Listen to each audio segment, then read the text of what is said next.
Hello friend, आज हम लोग के आप लोग के बीच में हम बायोमेडिकल वेस्ट मैनेजमेंट के बारे में एक छोटा सा टॉपिक है, उसके बारे में हम आप लोग को जानकारी देने के लिए इम्पोर्टेंट है। ये सारे एग्जाम में जितने भी नर्सिंग के एग्जाम होते हैं सारे में ये क्या इससे क्वेश्चन आते हैं रहते हैं ना।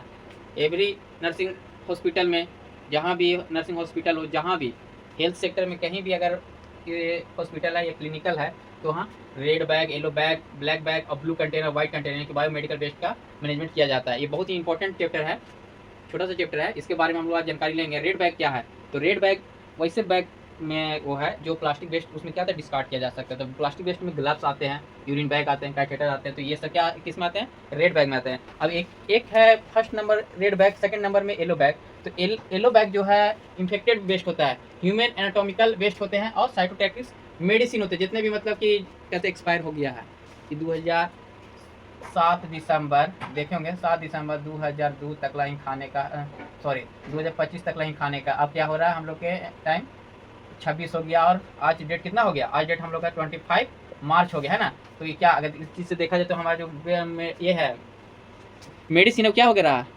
एक्सपायर हो जा रहा है। तो उसको कहते हैं साइटोटैक्टिक्स ड्रग्स में लिया जाता है। तो इसी को हम लोग कह सकते हैं ये क्या हो गया, एक्सपायर हो गया। तो हम इसको कहाँ डिस्कार्ड करेंगे? हम इसको करेंगे येलो बैग में। एक होता है ब्लैक बैग। ब्लैक बैग में जितने भी जनरल वेस्ट है, जनरल वेस्ट मतलब जनरल पेशेंट के पास कोई परिजन आए हैं उसके साथ में, बहुत सारे हॉस्पिटल में देखे होंगे कि जितने भी परिजन आते हैं तो कुछ ना कुछ लेके आते हैं। कोई सेव लेके आया, कोई डाब लेके आया, कोई पानी का बोतल आया। तो जितने भी है तो ये नहीं कि अब प्लास्टिक का वेस्ट है तो हम डाल देंगे किस में, रेड बैग में। नहीं, ये जनरल बैग में है तो जनरल वेस्ट है तो ये जनरल कैटेगरी में जाएगा, नहीं कि ब्लैक बैग में जाएगा, है ना। ब्लू कंटेनर होता है जिसमें यानी कि ग्लास का हो, ग्लास मटेरियल हो, ग्लास वेयर हो। तो जैसे एम्पुल हो गया, वाइल हो गया, ग्लास वेयर हो गया, जितने भी एंटीबॉडी लगाते हैं, जितने भी इंजेक्शन लगाते हैं, जैसे हम लोग लगाते हैं कि मोनोसेफ एसपी है ना, तो उसका वाइल कैसा होता है?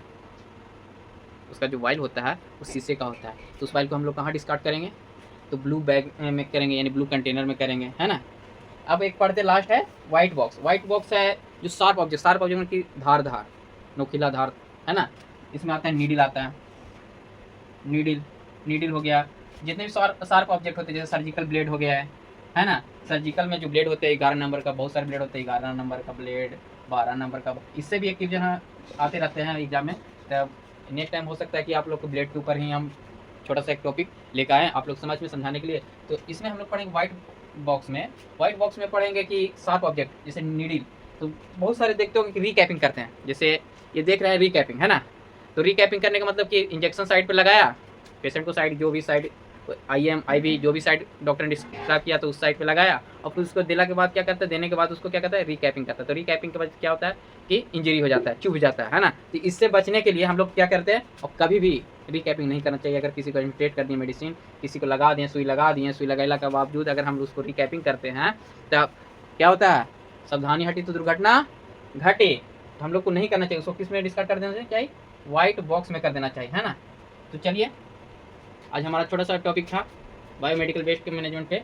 तो आई होप आप लोग को बहुत अच्छा सुना। लेकिन हम अपनी तरफ से बहुत ही कोशिश किए हैं कि आप लोग को समझ में जो भी बातें हो आपको समझाने का कोशिश किए, है ना। चलिए, थैंक यू।